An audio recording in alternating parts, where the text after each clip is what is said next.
Ma'asyiral muslimin, ya masalah Jumat rahimakumullah. Sekarang ini kita sudah berada di bulan Sya'ban, bulan yang penuh dengan kemuliaan, bulan yang penuh dengan keagungan, bulan yang sangat dicintai Rasulullah sallallahu alaihi wasallam. Sesuai dengan namanya, yaitu Sya'ban. Pendapat para ulama terkait dengan penamaan bulan Sya'ban. Dinamai Sya'ban li'annahu yatasya'abu minhu khairun katsir.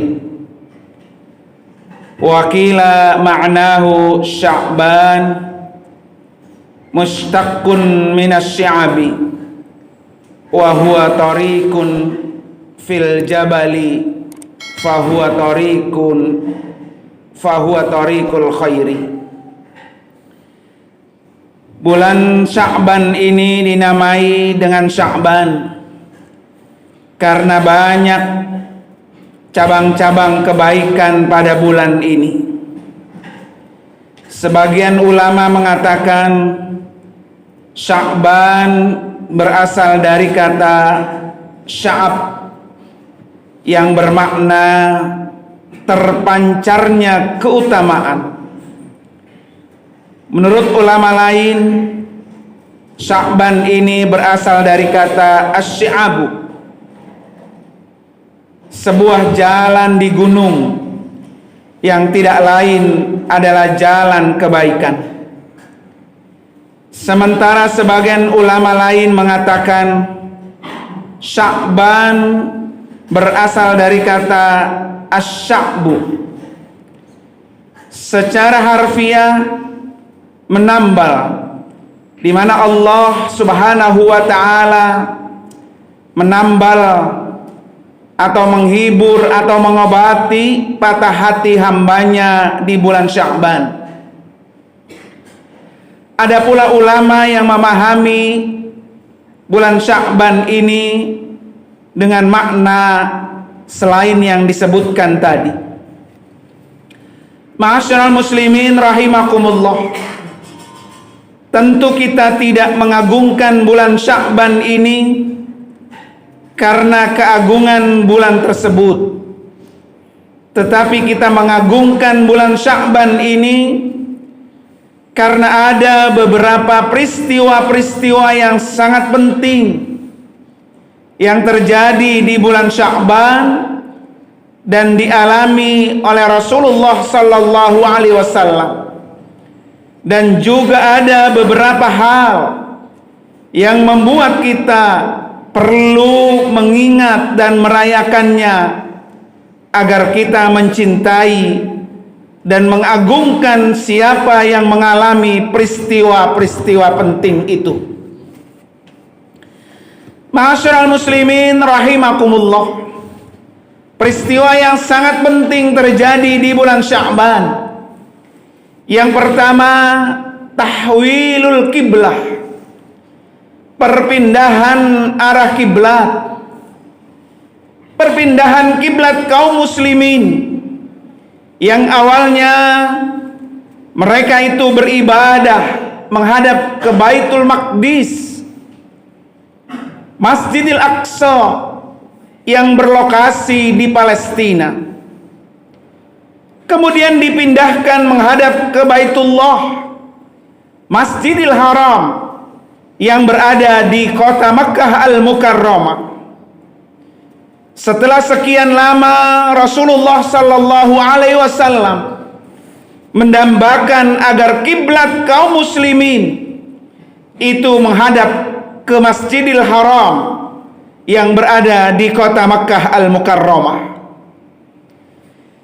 Sejak perintah salat itu diturunkan Allah pada saat terjadi peristiwa Isra wal Mi'raj, Rasulullah sallallahu alaihi wasallam dan para sahabatnya semuanya menghadap ke Masjidil Aqsa sampai mereka hijrah ke Madinah, kurang lebih 16 atau 17 bulan 3 hari di kota Madinah itu masih menghadap ke Masjidil Aqsa. Setelah itu diturunkan ayat oleh Allah, qad nara taqalluba wajhika fis sama falanwalliyannaka qiblatan tardaha fawalli wajhaka syatral masjidil haram wa haitsuma kuntum fawallu wujuhakum syatrah wa innal ladzina utul kitaba la ya'lamuna annahul haqqu mir rabbihim wa mallahu bighafilin amma ya'malun. Kami melihat wajahmu Muhammad sering menengadahkan ke langit, maka akan kami palingkan engkau ke kiblat yang engkau senangi. Maka hadapkanlah wajahmu ke arah Masjidil Haram, dan di mana saja engkau berada, hadapkanlah wajahmu ke arah itu. Dan sesungguhnya orang-orang yang diberi kitab Taurat dan Injil tahu bahwa perpindahan kiblat itu adalah kebenaran dari Tuhan mereka, dan Allah tidak lengah terhadap apa yang mereka kerjakan. Surah Al-Baqarah ayat 144. Ma'asyiral muslimin rahimakumullah. Hadis dari Imam Bukhari dari Barra bahwa Rasulullah sallallahu alaihi wasallam pertama kali datang ke Madinah, tinggal di rumah paman beliau dari kalangan Ansar. Ketika itu Rasulullah sallallahu alaihi wasallam salat menghadap Baitul Maqdis yang ada di Palestina antara 16 atau 17 bulan lamanya. Sesungguhnya Rasulullah sallallahu alaihi wasallam lebih suka ke Baitullah Ka'bah sebagai kiblatnya. Rasulullah pertama kali melaksanakan sholat dengan menghadap Ka'bah adalah sholat asar yang dilaksanakannya secara berjamaah. Kemudian salah seorang yang selesai bermakmum kepada Nabi keluar dan pergi melewati sebuah masjid. Pada saat itu jamaahnya sedang ruku menghadap Baitul Maqdis. Lantas orang itu berkata, "Demi Allah, baru saja saya sholat bersama Rasulullah menghadap ke Baitullah di Makkah." Maka dengan segera mereka mengubah kiblat menghadap ke Baitullah. Orang Yahudi dan ahli kitab mulanya sangat bangga ketika Nabi dan para pengikutnya sholat menghadap ke Baitul Maqdis. Tetapi setelah umat Islam beralih ke Baitullah, mereka mencela perubahan itu. Zubair berkata, Abu Ishaq mengatakan dari Barra dalam hadis ini, banyak orang yang telah meninggal di masa kiblat masih di Baitul Maqdis, dan banyak juga yang terbunuh setelah kiblat menghadap ke Baitullah. Kami tidak mengerti bagaimana hukumnya salat itu. Lalu turun ayat, Allah tidak akan menyia-nyiakan imanmu. Surah Al-Baqarah ayat 143. Masyarul muslimin rahimakumullah. Peristiwa yang sangat dahsyat, perubahannya kiblat kaum muslimin dari Baitul Maqdis menuju ke Baitullah yang ada di kota Makkah Al-Mukarramah, dan ini terjadi di bulan Sya'ban. Masyarul muslimin rahimakumullah. Peristiwa yang kedua, bulan Sya'ban disebut juga bulan bersolawat. Ayat yang memerintahkan banyak bersolawat itu Allah turunkan di bulan Sya'ban. Ada yang mengatakan tepatnya di tahun kedua setelah Rasulullah berhijrah ke Madinah, di mana Allah berfirman, innallaha wa malaikatahu yusholluna 'alan nabi ya ayyuhalladzina amanu sallu 'alaihi wa sallimu taslima. Sesungguhnya Allah dan para malaikatnya bersolawat untuk Nabi. Wahai orang-orang yang beriman, bersalawatlah kamu untuk Nabi, dan ucapkanlah salam dengan penuh penghormatan kepadanya. Surah Al-Ahzab ayat 56. Oleh karena itu banyak ulama menyebutkan bahwa bulan Sya'ban ini adalah bulan sholawat, karena Sya'ban bulan milik Nabi dan bulan bersolawat kepadanya. Untuk memperkuat pandangan bahwa bulan Sya'ban adalah bulan perintah bersolawat, ada riwayat dari Dailami dari Sayyidina Aisyah, dia berkata, Sya'banu syahri wa Ramadhanu syahrullah wa Sya'banu al-mutahhiru wa Ramadhanu al-mukaffiru. Sya'ban adalah bulanku dan Ramadan adalah bulan Allah. Bulan Sya'ban mensucikan dan bulan Ramadan menghapus dosa-dosa. Hadis ini sangat jelas bahwa Nabi Shallallahu Alaihi Wasallam mengaku bahwa bulan Sya'ban adalah bulan miliknya, sedangkan bulan Ramadan adalah bulan milik Allah. Pengakuan Nabi ini menunjukkan bahwa Sya'ban bulan bersolawat, bulan di mana surah Al-Ahzab ayat 56 diturunkan, sebagaimana perintah kita untuk selalu bersolawat kepada Nabi.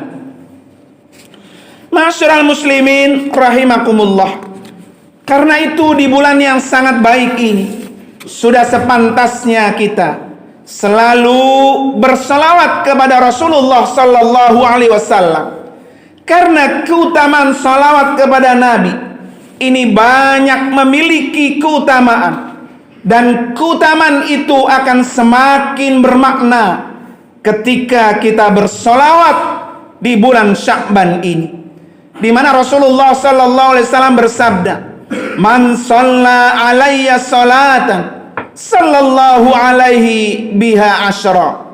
Barang siapa yang bersolawat sekali atasku, maka sebab itu Allah bersolawat 10 kali atasnya. Hadis riwayat Imam Muslim.